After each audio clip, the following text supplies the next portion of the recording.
Hey buddy, watch this. Hello, Regis Kilbin is the name and Hearthstone is the game, and this is a deck guide for my budget mid-range hunter deck from the Journey to Aggro expansion. Now when I say budget, that's something I actually mean. A lot of people throw around that term, but they use it pretty loosely. For me, historically, budget has meant a deck that costs 600 or less arcane dust. Now that said, with Journey to Aggro, unfortunately a lot of the strong cards that you have to build around thematically to build an appropriate Journey to Aggro deck are rather expensive. In fact, a lot of them are epics that can't really be utilized at all in a budget environment, but there are quite a few rare cards as well that are important. So unfortunately for Journey to Aggro, I've had to bump that up to about 1,000 dust for my budget decks, but I still think that's a fairly reasonable amount for people to get a competitively viable deck, and that's exactly what I'm trying to do here, is build you a deck that you can use on the ranked ladder. Now, not all the way to Legend, of course, but these are the kinds of decks you can play to rank 15, maybe even rank 10, with a lot of practice and patience and perhaps a few select upgrades here and there. So these are decks for new and growing players who are truly looking to get better at the game, but not looking to absolutely dominate, because of course you are on a budget. So all that said, let's talk about this specific deck, the Budget Midrange Hunter. Midrange Hunter is an archetype that has already sprung up successfully in Journey to Aggro at a very high end, and that deck includes a few expensive cards. Honestly, it's not that expensive of a deck, but this is sort of a halfway version that gets you pretty close, and with a few select upgrades here and there, you could build a really, really solid deck out of this one. But this deck, as is the case with most mid-range decks, and this is honestly pretty low curved mid-range deck, so you could almost classify this as an aggro deck, but it does have some really high value minions in the 5 and 6 slots, so I think it just barely makes the cut as a mid-range deck. But anyway, mid-range decks are really just all about playing on curve, playing really high strength and raw power minions on the board that your opponent essentially just can't keep up with the constant smooth curve and constant pressure that you're applying. In particular, this deck has a lot of ways to just push your opponent over with damage. If you get off to a really fast start, you can get some nice big buffed Scavenging Hyenas. You've got some kill commands. You've got stuff like Vicious Fledgling, which can go crazy. And in the end, by the time you hit turn 5, 6, 7, in combination with Hunter's Hero Power, which adds some inevitability where you can just eventually kill your opponent with raw damage from that, this is the kind of deck that secures wins just by being high pressure and chipping away at your opponent's health total throughout the course of the game, and then finally finishing them off with a board that they just simply can't answer because you've applied so much consistent pressure throughout the course of the game. So as far as new Journey to Aggro cards are concerned and how they shape this deck, there are really quite a few important ones. Up first is the Jeweled Macaw.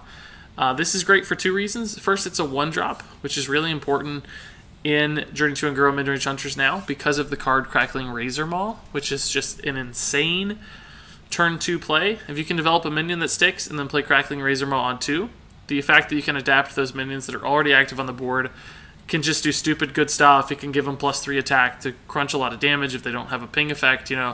It can give them tons of health to make value trades, give them Divine Shield. All the adapt options, frankly, are pretty good. And if this goes well for you, you can just snowball out of control really quickly, because Crackling Razor Maw himself is a pretty aggressively statted minion, so it's not bad playing him on his own. So Jeweled Macaw is good in that function, along, of course, with Alley Cat and Fiery Bat. They're both there, or all three are there for the exact same reason. But Jeweled Macaw is also good because this is the kind of card that if you top deck it on turn 8, it's still going to give you value. And that's the risk with a card like Alley Cat or Fiery Bat. If you had too many of these weak 1-drops, you could just draw really, really dead in the mid to late game when you're trying to finish a game out, and these would essentially be dead draws, whereas Jeweled Macaw is not. It gives you something back, which is awesome. Another new Journey to Aggro piece that's important is the Vicious Fledgling. This minion might not look like much, but when you're able to apply really consistent pressure to the board, and in fact you can do things like taunt minions too with Animal Companion, maybe even Houndmaster, to protect a minion like this, it's the kind of play that you might not play it on turn 3, but occasionally you might play it on turn 6, turn 7, and it's something that your opponent just can't answer right away, and it's the kind of minion that's very dangerous because it can snowball again out of control. For a 3-mana card, you can for instance, pick Wind Fury on it the first time and get to adapt twice in a single turn and then adapt twice every turn thereafter. But frankly, any adapt is going to make this such a high value minion that it's very, very important to the deck. Also, it's the kind of thing that people really do recognize as a threat to their existence, because they know if they let this thing go for a long time, that it's just going to be too much for them to handle. And essentially that means they might use some premium removal on a 3-drop. They might be forced to make some inefficient trades, do something bad, so it causes a lot of friction that can open up other lines of play for you as well, which is really cool for just a simple 3-cost minion, but don't underestimate how valuable this guy can be. There's also the new Nesting Rock. This is just a bundle of stats for 5 mana. It's got really solid stats for the cost, but on top of that, if you can give it Taunt, it can do a lot to protect things that you played on previous turns. For instance, you might be able to hide Scavenging Hyena behind it or a Huffer. There's all kinds of options. A Fledgling, of course, we already mentioned. So this is the kind of minion that you're very likely to have 2 minions out pretty often, and it can do a ton of work. It's just a big, annoying force for your opponents to push through. And I think that's actually it for the new Journey to Ungrow card. So there's really only, I guess, 7 in this list, which might not seem like a lot for a 30-card deck, but I can't underestimate how important they are, because they all do very specific things which enable other pieces in the deck to find a ton of success. So these essentially just kind of magnify all these other cards that were already strong. And of course, you've got just other super value minions available to Hunter. Scavenging Hyena is really good. Houndmaster, Infested Wolf. Of course, Savannah Highmane is the big bad of Hunter that's just a dominating force in its own right. And then Stranglethorn Tiger is another great card.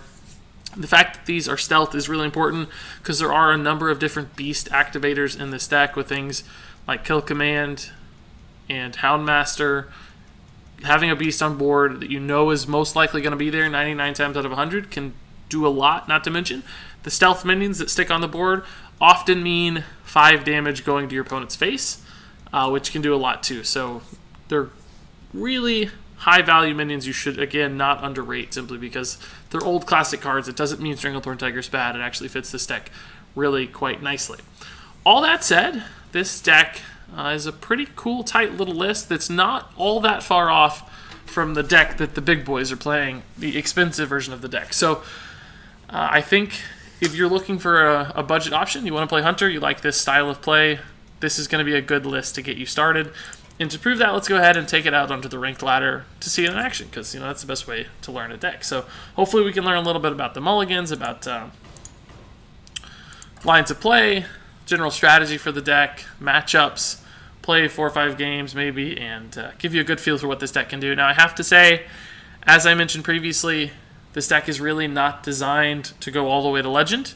This deck is designed for somebody who's looking to go from rank 20 to rank 15, maybe up to rank 10.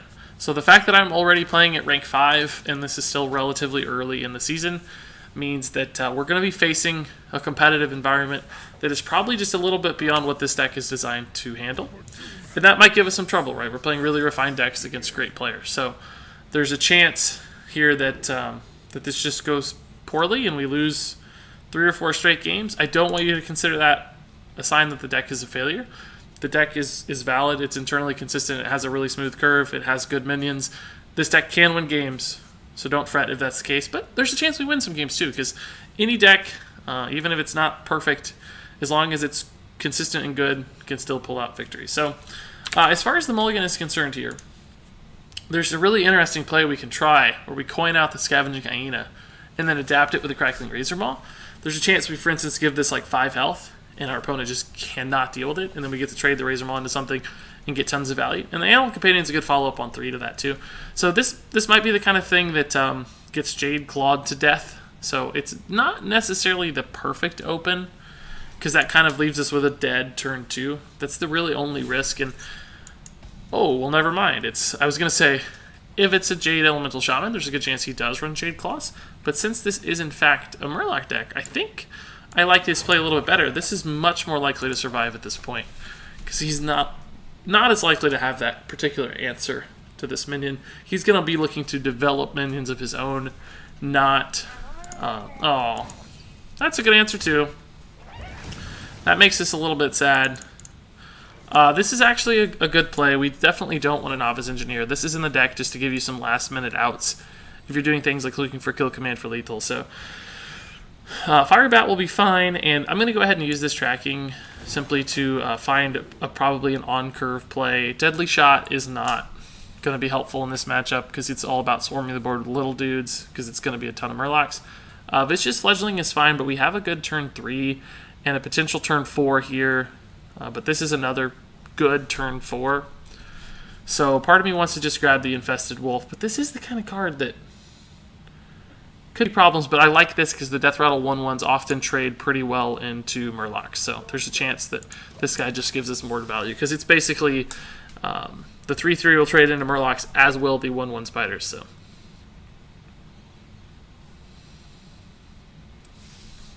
he only has 4 cards in hand. That's one of the problems with the quest, of course, is that you kind of do run out of cards a little bit sometimes.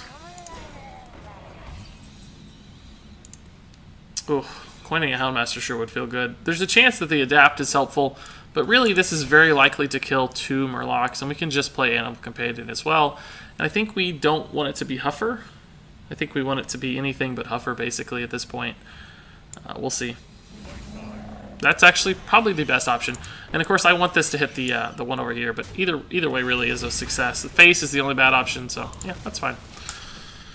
The reason I wanted to hit that one is because it has guaranteed stats. This does not actually do anything until he plays more Murlocs, and it's not very likely that he has a Charger, so this is probably going to give him a much slower return on his value than the other options. Unleash the Hounds would be absolutely incredible in this matchup. Unfortunately, that is not a card that I run in this deck, so it's a good option depending on the meta. Unleash the Hounds could definitely be a fantastic card.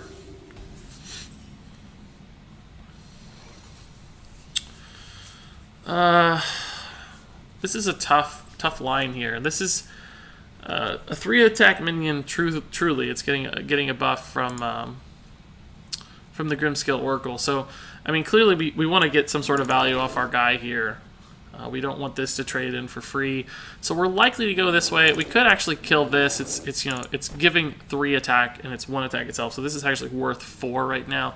The question is do we want a Crackling Razor Maw? Do we want a Houndmaster to just put this at 6 health to really shut down the board, or do you just want to develop the Infested Wolf to get the most potential value out?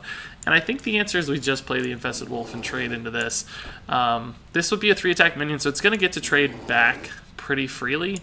But that's going to put this at 2 and this at 1, which, does kill the first half of the Infested Wolf, but not the second half. So, and this is also really likely to have something left behind for potential Crackling Razor Maw or Houndmaster, depending on what the board looks like to satisfy a condition, right? So he has 2 cards in hand, so unless it's calling the finishers, I don't think he's going to be completing the quest this turn. I think that gives us a little bit of time to hopefully stabilize the board and start pressuring his face for damage, because really that's how we're going to win this game, is killing him once we've cleaned up the board. It's just cleaning up the board is still the issue, right?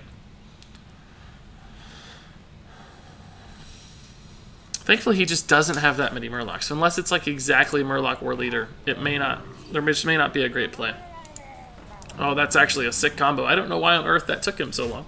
Probably just deciding which minion to trade into there. That's a lot of stats, guys. We can Crackling Razor Maw, Kill Command. I just don't, unless it's exactly Divine Shield, I'm not sure. I guess maybe a Poisonous would be good on the 2/5. There just aren't that many great plays out of the Crackling Razor Maw, because if we do get Poisonous, Kill Command becomes a little less useful here. We could Houndmaster and trade into the 2/3, but that leaves me a little bit on floating mana, so this is just a very troublesome board. Thankfully, he still hasn't completed the quest, which does, in fact, give me a little bit more time. So let's see what we get. Those are just absolutely terrible options around the board. None of those help me at all. I'm going to get 1 extra face damage out of Wind Fury. It looks like Taunt is not going to be relevant. That helps him dictate the trades. So that's unfortunate. We'll have to trade into this minion. And I may, in fact, Kill Command this 2/5. It's not a fantastic play by any means, but we want to keep Murlocs off the board. That was just a really dead adapt. It was a really unfortunate adapt. And he had a great combo with the Rock Pool into the Cold Light on that full board, but that's, of course, why you got to keep the board clear. Hopefully this is just a completely dead draw, not Murloc War Leader. Maybe it's I don't know, something useless, right? We don't have any board sweeps, so we're going to have to trade back into this or find a kill on the face somehow.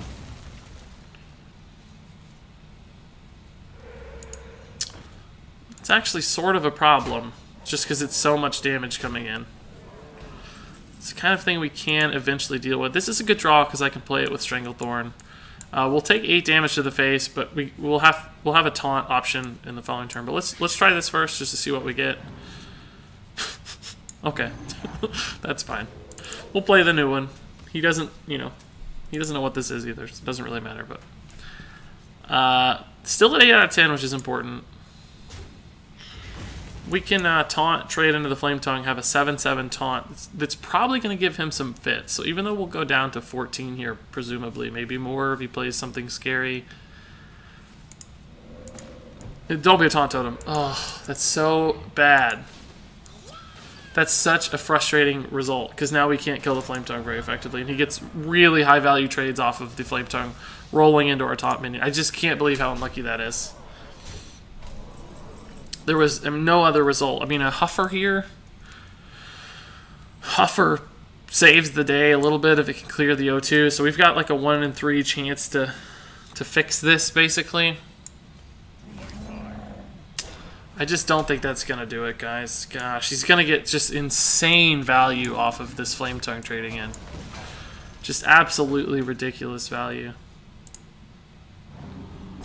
And he's got the questing coming too, so he's going to play an 8/8. Like that taunt totem actually cost me the game, because otherwise we'd be able to stabilize behind the 7/7. Because, well, that would have helped him as well. I thought he got the quest, but it looked like that wasn't the leftmost card. It looked like that was the leftmost card in his hand. Maybe I just saw it wrong. But you see this trade-in value, how ridiculous this is. So he had the 1 in 4 to basically win the game, and we lost the 1 in 3 to maybe save the game. So I think we just lose. It's really, really sad. Because, I mean, now we don't have an outright. We're at 10 health. He's got an insane board.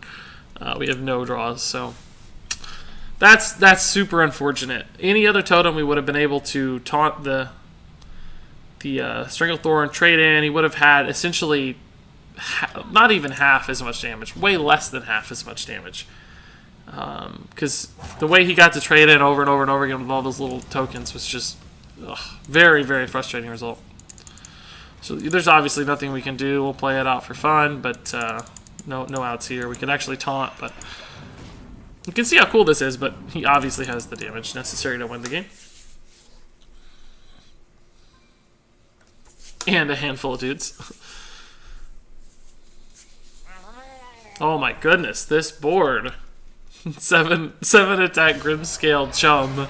You don't see that every day.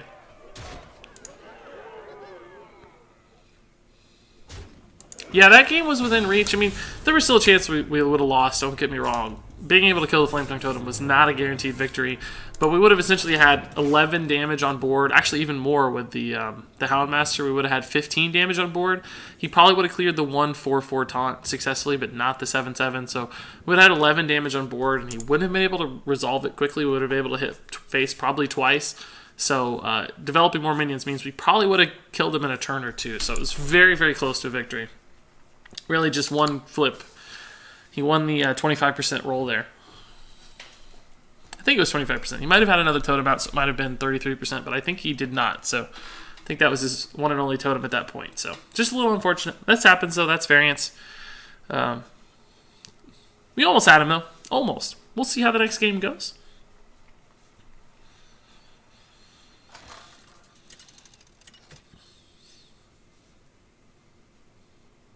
Okay, Hunter matchup here. So we're probably going to see the better version of this deck. But that doesn't really matter as long as we curve out smoothly. We'll be fine. Alley Cat's probably your best possible turn 1 play. So now we're just looking for like Razor Maul. Maybe another 1-drop just for some, presence on the board. 3-drops are not good. There's a chance we draw totally dead here on 2, which is going to hurt us a lot. We really need a smooth curve in this matchup. That doesn't help either. If he curves better than us, we're just going to fall behind on the board and actually never recover. So the coin can definitely help when we have a lot of 3-drops in our deck. Razor Maul, obviously going to be the best 2-drop. A 1-drop, just something to get on the board will help, nonetheless.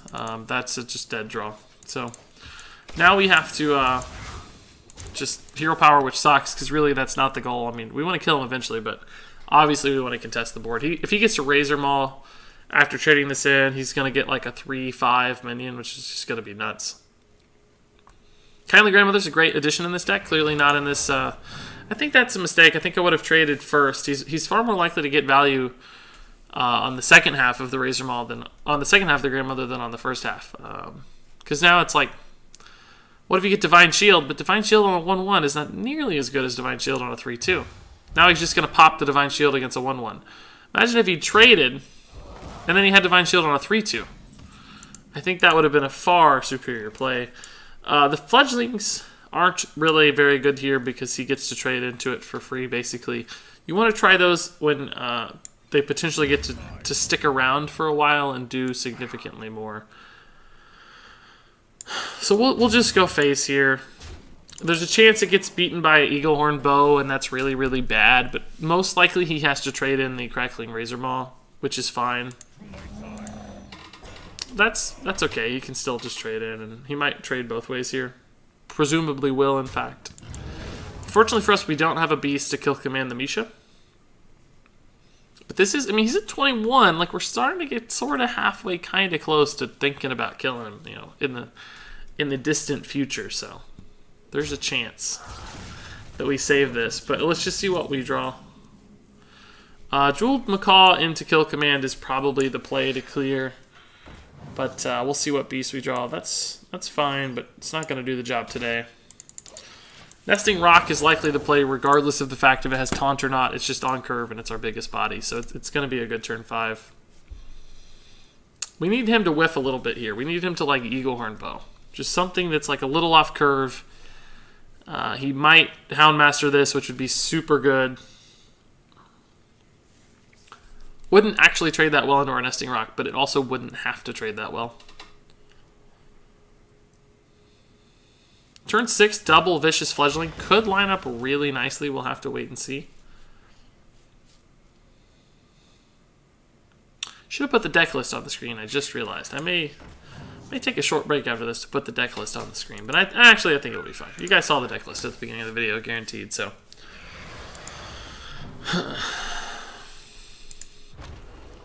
that's a pretty nasty board, guys. I gotta be honest with you. That's a pretty nasty board. He doesn't really have to trade into this. He can just start going face. He's doing 9 damage per turn, so that's pretty problematic. Kill command trades, very high value trade too. Very efficient for his mana. So now we're just gonna have a heck of a time catching up here. Double Vicious doesn't help us at all. Oh my gosh, that's really good, because this is the only good minion we're going to be able to play. And essentially it's going to get to trade in for free almost. Divine Shield doesn't really help us get through this, because he can pop off the Divine Shield with the 1-1. So there's just not a great play here, guys. I think we're just a little bit dead. I mean, yeah, there's a chance he messes this up with the Divine Shield, and he thinks that Poisonous works through Divine Shield. It doesn't. Poisonous does not work if you hit a Divine Shield, so maybe if he whiffs this, there's a chance we recover, but most likely he'll get it right. All you have to do is send in the Macaw to pop the shield, and then use the 2-2 to kill the 2-7. Looks like he knows it, which he should. I mean, this is rank 5 early in the season. These are seasoned players at this point.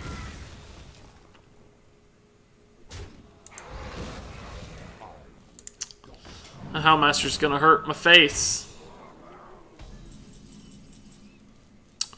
This just won't do enough, and this obviously will not either. This is going to be a pretty free trade for him, and another free trade. He'll hit 5 to face and develop another body, so we're just constantly playing from behind at this point.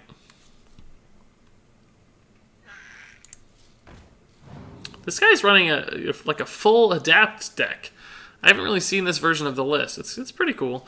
These are the kinds of cards that kind of do also fit in my own deck, if you guys have them. And if you have them laying around from opening Aggro packs, you know, these are things you could slot into. They're not really necessarily better than Vicious Fledgling in some instances, and others they actually might be too, so... That was a fairly weak turn, but still, it's just too much is coming at us, and we cannot resolve it at all. We can see if there's anything in tracking that helps, but we don't have Unleash the Hound, so I really doubt it. Drooled Macaw might give me something useful, I guess. No, not really. Unfortunately not. So yeah, 6, 9, 11, we're just dead to the board.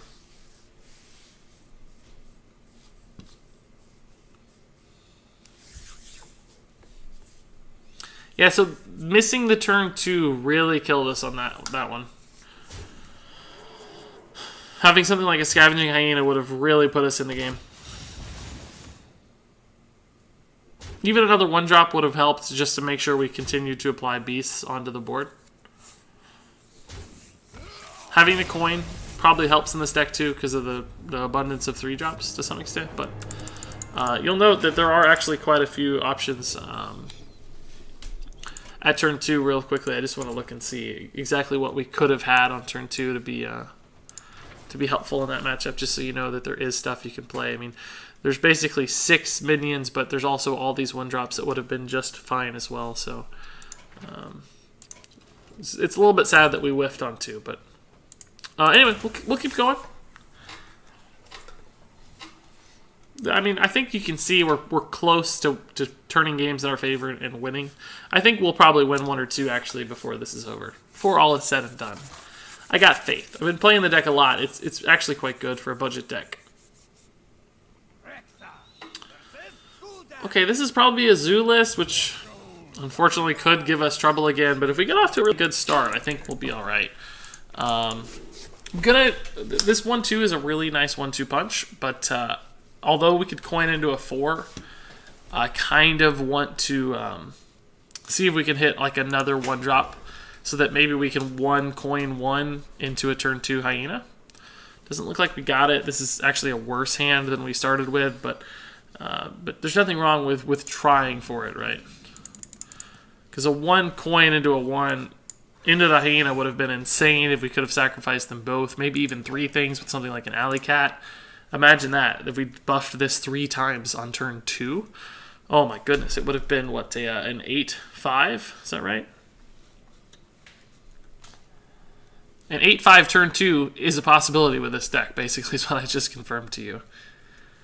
I think this is a zoo.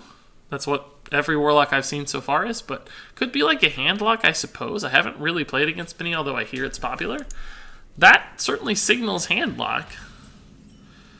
If it's handlock, it makes me kind of nervous that I shouldn't play this out without guaranteed value. I think turn 3 is probably a dead... I mean, there is, like, not Demon Wrath. There's not Hellfire yet. You could maybe Shadow Bolt this, I suppose. If that happened, I don't know that I'd be terribly upset, so maybe we'll just try it and see if it sticks. We don't really have a great line. Novice Engineer doesn't feel very good here. Hellfire? Oh, wow. Blood Bloomed the Hellfire. Okay. I don't even know if I hate that, because he's at 18 health already. And remember, this deck no longer runs Reno. 1-drop? Nice. That's really, really great draw. We can coin out a Nesting Rock next turn if these both live. Or maybe just coin out the Stranglethorn, too. Could feel pretty good to get a stealth minion that's going to hit him very, very hard. It is important that we get our damage in quickly, because he's going to put up a big wall of taunts eventually. So I think I'm just going to go for this route to try to kill this guy very soon, because we have basically 7 damage in hand next turn and 8 on the board, so we represent lethal now if he doesn't deal with this somehow. Well, there's that. That's one way to deal with it, I guess. I think, let's see, 7, 9, plus 7. No, 7, 8, plus 7 is 15, so he's 4 off. I think I can just Hunter's Mark trade, although this could be so good against a taunt. I guess we save this for a taunt. I guess we actually just Nesting Rock and ignore the minion. And go face. We're not going to get Twisting Nethered. If he does taunt up big, we can use Hunter's Mark, maybe Kill Command to get through the taunts. Plus, we just have a lot of stats on board, so we'll see. Hellfire again? No, Fellfire Potion, I think. Is he dead then? Yeah, he's just dead then. That's fine. This will do it, or just Kill Command Hero Power would also do it. But that's game. Yeah, so there you go. There you go. I mean, that felt like a pretty easy win, but hey, a win's a win. We curved out really, really smoothly, and that's what happens, right? Just couldn't keep up. Was forced to make some pretty suboptimal plays. He basically did like 7 damage to himself with Hellfire to clear that Scavenging Hyena. Like, he was so scared of the Hyena that he did 7 damage to himself. Because remember, he Blood Bloomed, which means he spent 4 mana or 4 health casting the Hellfire. And then the Hellfire itself did 3 damage. So that was 7 damage to kill our 2-drop because it was so threatening. And that's exactly what both that card and the Vicious Fledgling can actually do against opponents who are thinking about that kind of stuff. There's a chance here we whiff on our 2-drop again, but I don't think we can pass up Animal Companion, because if we also whiff on a 3-drop, we're just going to be way too far behind. Savannah Highmaid's a really bad draw this early in the game. Not something we want to see. Alley Cat, though, is actually pretty solid. I think we'll go ahead and play this first because it's more stats. It makes it more likely if we do top deck a Crackling Razor Maw that it's valuable. Jeweled Macaw is fine on 2 as well. It's no different on 2 than on 1 necessarily, unless it happened to give us exactly a 2-drop. But let's see what we get. Maybe a 1-drop that we play, or otherwise we can tracking. That's a great minion. We've got some mid-range power here. I think I'm going to take the Hyena here over the Razor Maw. As good as this card is, we have 3 minions on board, so there's a chance this Hyena goes absolutely crazy next turn if he gives me something to trade into. I mean, we tossed away some valuable stuff there. I realize we lost 2 solid cards. Maelstrom Portal, though, has a chance of killing all this, which is fine, because we can just Companion. But if that stuff had stuck, this could have been so good. So yeah, we'll just Companion on curve. That's fine. We have flashbacks of this guy already from the previous Murloc game. I don't want to see any more Murlocs in Shaman. It's not a Murloc Shaman, but still. So next turn doesn't look ideal just yet. We'll start with the Macaw most likely. Maybe. Oh, wow. Wow. With these 2 cards in hand, that is a beautiful sight to see, guys. Wow. I'll go ahead and play this instead of the Hyena. The Hyena dies to Jade Claws really easily.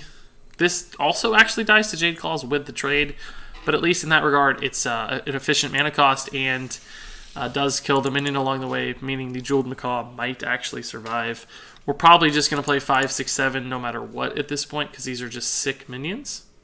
This could get like Jade Lightning to maybe 2, I don't know, trade.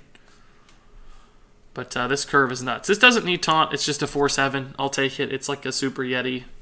Super Chillwind Yeti, a double-headed eagle of some sort, which is awesome looking. Oh, this looks like a pretty weak turn so far. Another Maelstrom Portal trade. Yeah, wow, okay.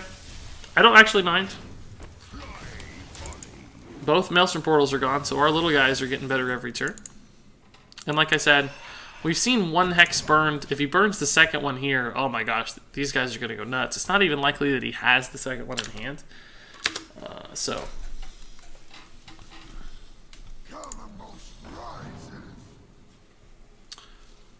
No good 4-mana elementals that could be 3 now, so I don't know what he's going to follow this up with.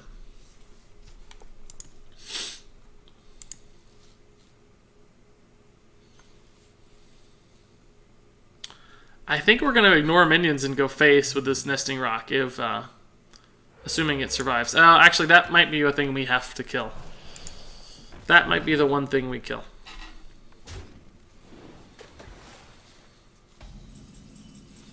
And just develop more guys. Highmane on 6 never feels too bad when they don't have an obvious answer. Hex would still burn pretty hard, but Volcanosaur next turn is going to be another, most likely very, very strong. Don't top deck the Hex. I was going to be real angry. That's good, but I think we'll just push Tin to face. I don't think we're going to lose this race if we engage in a race, right? Because we can just follow up with another monster dude. And he hasn't even dealt with these yet, so let's see what we get here. Can't be targeted by spells or hero powers is actually pretty good with things like Hex and potentially other damage spells. I wish we could get that and like Wind Fury, but let's start with this and see if we can get like plus health. Stealth actually is quite good too, because it's like 5 guaranteed damage. Divine Shield's not bad, but he has so many little guys, it's not going to get a ton of value right now. Let's just go for stealth and hit this guy for 10.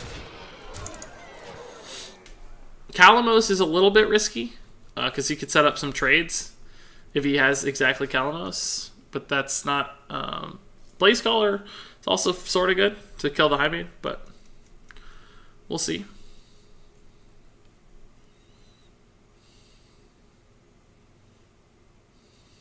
I mean, he's got a lot to deal with, so there's a good chance. That's a good sign that he wants to trade there.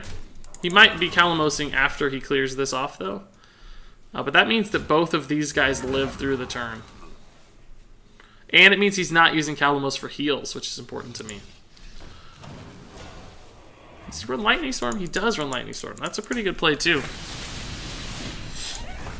Because now I got an awkward trade into this 2-4. But we can load up the board now. We've seen 2 Maelstrom Portals and a Lightning Storm. So playing like a million dudes feels sort of good. The only risk is Calamos again. The only risk is Calamos.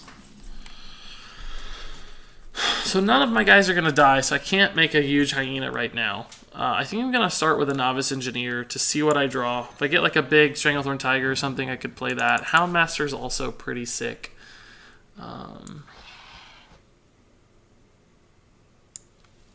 I think I'll just put this to 5, and I'm gonna hide the Hyena behind it here. If we get Lightning Stormed again, oh, but Calamos eats this board alive, doesn't he? Because he can trade Calamos and clear my board. That'd be really problematic. I actually might just Hero Power here, save some resources and push more damage, because there's a chance this comes down to a race, right, where I have to kill him, and squeezing in the 2 damage now might actually be relevant. But I think Calamos... Oh, he can't Calamos because he's overloaded. Maybe I should have went for it. Yeah, he got 1 discount, right? I think we're safe in that regard. If that's the case, I don't see how he wins this game. Second Lightning Storm maybe puts him in it.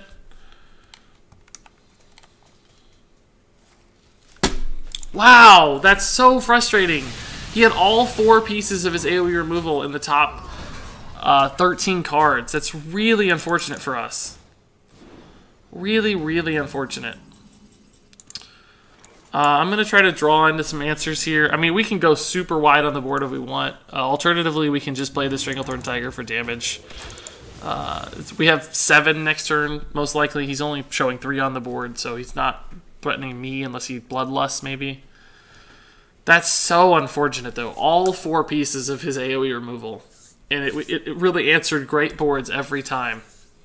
So unlucky for me. That is also super unlucky for me. Wow! I might need a Hunter's Mark. He didn't make a trade, so Hunter's Mark would be unbelievably good. Plus 3 attack on that would actually help a little bit. Let's see what we can get. Divine Shield is sort of okay. Wind Fury doesn't really do much for me here. Plus 3 health does actually keep it alive, but not to any significant degree, right? So I don't think that's helpful. I guess I Wind Fury, but it's practically useless. There's no point, really. I can't kill this right now, but I can kill an extra taunt maybe force him to trade into it because he's scared. I'm not dead, so I think I'm just gonna leave it up. I don't think I'm gonna trade.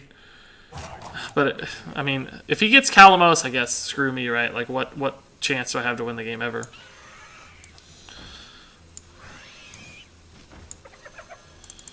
I'm actually going to trade this one in case the damage matters, and to actually open up a little bit of board room.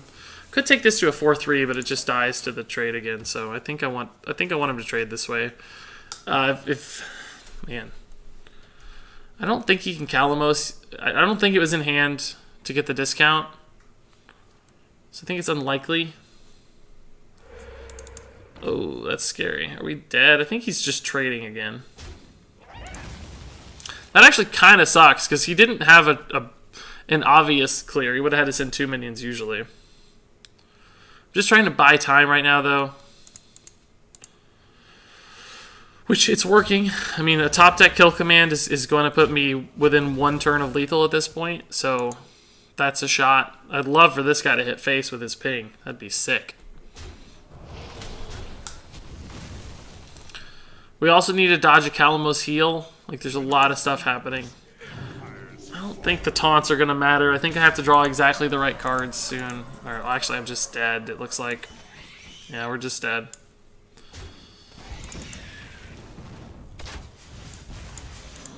Yeah, that's game. Ooh, that one's frustrating. That really hurts. All 4 pieces of his AoE removal. And we kind of even played around it a little bit, so it's crazy. But he had all 4 pieces. I don't think I can beat that, honestly. I think that's going to be too much. I don't think we can play around that. Because as far as it came to like curving out and minion value, we were winning the game. We could have maybe traded into the spell damage totem, but that would have been playing around the 4th AoE. And I don't think, especially in budget decks, this is actually a pretty important lesson. In budget decks, you can't always play around stuff, even if you're expecting it to happen. Sometimes you just have to go for the throat and play to your outs, because, you know, it's one of those things where your cards aren't as good on average, so the longer a game lasts and the more you play around answers and don't really hammer home a win, the less likely you are going to actually find that win, because you got to play to the highest possible peak of your deck and assume that theirs is performing a little bit less than optimally, because that's the zone where you find wins, right? So if you're trying to play outside of that a little bit, it's just going to fail you more often than not. So, I mean, we could have loaded up the board with more dudes, but it would have lost us the game even faster. This is a great opening hand. The tracking is not perfect, but Alley Cat into Scavenging Hyena is really, really good.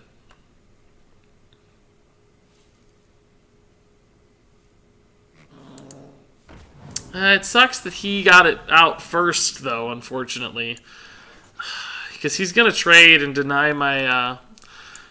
Because now he gets the chance at the Hyena, right? So we'll see how this goes. It's I really wish he'd had only a 1 minion 1-drop like Jeweled Macaw or the Fiery Bat, because that means one of ours would have likely survived at that point, and now we're just already so far behind. This is why turn 1 can be a very, very strong play, guys. I think I'll coin out the Animal Companion and hope for Leok or Misha. Even those aren't ideal, but what else am I going to do? Leok's fine. He might just ignore it because he doesn't want to make these trades. So we could maybe tracking Hyena. No, he's going to make the trade, it looks like. I don't know if I like that or not for him. He knows his cards and I don't, so he may very well know more than me. I cannot send out the Hyena into that. We have a good turn 4, turn 5, so I may just go ahead and tracking. Let's just engineer first, in case we get a good 1-drop we want to play. I have a 4-5. We could do an alternate 5 with a companion Hyena. I don't think Deadly Shot's going to be good anytime soon against Hunter, because these are, you know, going to summon some tokens and stuff. Razor Maw is not helpful now, so I think Animal Companion is going to have to be the choice here. Tracking is most ideally used not in that scenario. It's more ideally used when you're like looking for a kill command to win the game, right? But when we're trying to fill in our curve a little bit, it doesn't hurt. Wow, he runs Knife Juggler and everything. That's crazy. He's going to get a lot of pings off. This is a nutty board. This thing contests it fairly well. But there's going to be 3 Knife Juggler pings potentially here based on these trades. So the 1/1s are not likely to survive. Plus he has initiative, so that's a little bit of a bad sign. I'll put it that way. A little bit of a bad sign.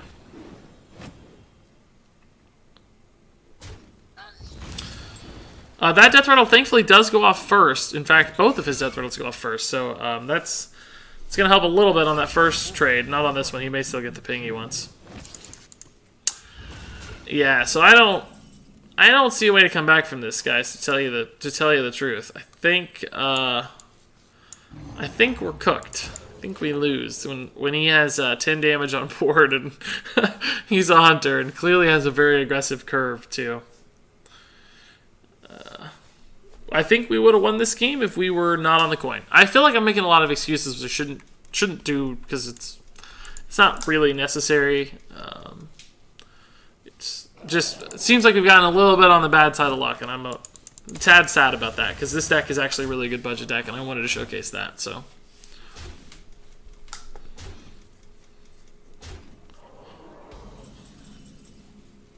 we finally hit our good 1 into 2 and didn't have what we needed. There's just no way out of this game, I think.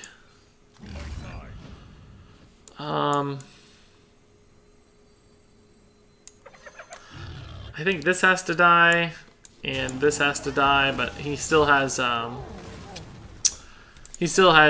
10 damage on board. So unless he disconnects, I think we're dead. I don't think he has lethal yet. He's looking for it, maybe. Oh, well, that's lethal. Oh, no, whoops. He missed lethal. Yeah, that's okay. He might have it anyway. No, he can't now. I think he missed lethal, guys. What do you think? I think we spotted the missed lethal. We'll play on curve here. I'm going to play one more game after this. Play one more game. I think the stars are finally going to align. I mean, I know we won a game. Didn't feel like necessarily exactly what we were trying to do. Felt like a little bit of a gimme game, but it's just we're real close every time, guys. Real close every time. One more game. One more game. We're not losing stars. That's why you get to rank 5 or hopefully legend to test budget decks, of course, and play budget decks. So it's not a big deal as far as losing is concerned. Hopefully we're still learning about the deck a little bit. I'm trying to be educational along the way. Hope I don't sound too frustrated. Alright, another hunter. This time we'll probably not be on the coin, but miss our curve. No, we're on the coin again. But they may miss their 1-drop. This is another great opener, though, this 1 into 1. We might, if we get a good 2-drop here, if we get the Hyena or the Razor Maw, we're in good shape. I think we're in good shape, because we can actually coin out both. And it's almost impossible that he can kill 3 minions that soon. So we're probably going to get a buffed Hyena out of it that sticks for at least a turn or 2. I hope he misses his 1-drop completely. That'd be amazing. We'll just load up the board wide. Pass. Pass. Then our only risk is running out of cards, but I think we'll get such a good start that it probably won't matter. This could be something like a 4 health minion right off the bat. So he got the good 1-drops there again. We'll play both, like I said. Hopefully at least one thing lives here. Depending on how he may, I don't know, depending on his 2-drop, the trade here could be awkward with the Fiery Bat. He may want to have to trade out of order and stuff. We'll see. Play something with 1 health. Yeah, that's fine. Yeah, this will go to 3 attack, so actually it will, oh my goodness, a second one, goodness gracious. The only card that really hurts me here is Eaglehorn Bow. So hopefully he does not have his Eaglehorn Bow in the top 6 cards. That would really, really hurt, but guys, I don't know why I expected anything less. We cannot catch a break, honestly. I can't play this out to die for free. So, yeah, we're obviously behind again. Very frustrating. I don't usually get frustrated that much, but I really wanted this deck to be a success. And of course, I don't record videos twice, so we got to take it. It sucks, but we got to take it. We can maybe do something crazy with Tundra Rhino. It's the kind of card that can enable you to do crazy things, but every time he plays a good minion and we don't, we're just so far behind on damage and the board. I mean, he's a turn or two from killing us already, basically. He'd have to have like 4 unplayable cards for me to get back in this game, I think. Even then, we don't even have a good play of our own. The buzzard sucks. Huh. It's actually not bad when you have an Eaglehorn bow. Otherwise, obviously not perfect. As much as I hate this play, I think it's right.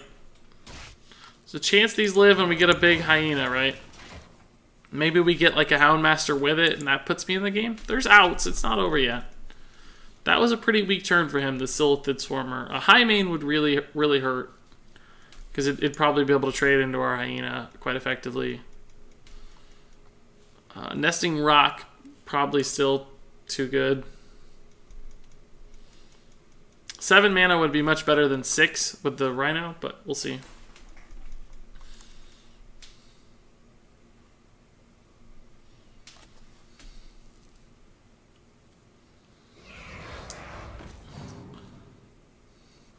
Wind Fury that trades into both minions would suck. I don't care about that, because we can ignore that. He's going to go face. Yeah, that's totally fine. It's a little bit annoying because it's stats on the board, but we're still going to be able to get a hyena here. I just need a good 4-drop. That's something, but that's not something I can play, unfortunately.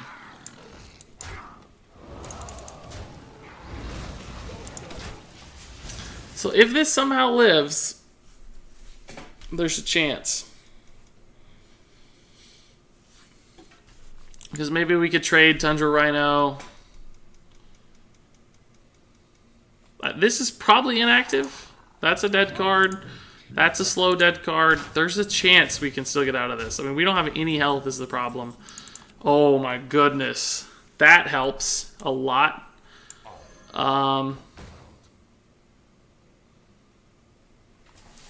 This will go up to 6 health, which he has 5 on board. So, yeah, we'll do it. I'm not going to attack that because that would unleash more damage and allow him to get through the taunt. But as long as he doesn't have kill command for lethal, we might just win here.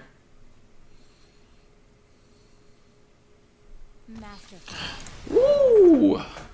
Oh my gosh, we got bailed out a little bit. We had a terrible start. There was no justice because he did hit the Eaglehorn bow that I said is the worst possible thing in the world. But wow, he stabilized. Really cool. It lined up pretty well. He had the tech card Galactic Crawlers that we don't run, which is not a bad inclusion in the deck, just sort of expensive depending on the meta. So yeah, we actually scratched out another win there. That's really, really cool. We played more games than I wanted. We had a couple really rough losses, but still got 2 good wins at rank 5. And if this deck can win at rank 5, when it's running pretty unlucky, like that game wasn't even that smooth of a game, then I think that should give you a lot of confidence that this deck can be very, very successful at lower ranks against decks that aren't quite as refined and are being piloted by players who aren't quite as knowledgeable at the game. So, like I said, I've been playing this a lot. I think it's actually quite good. It's a really strong budget deck for 1,000 dust or less.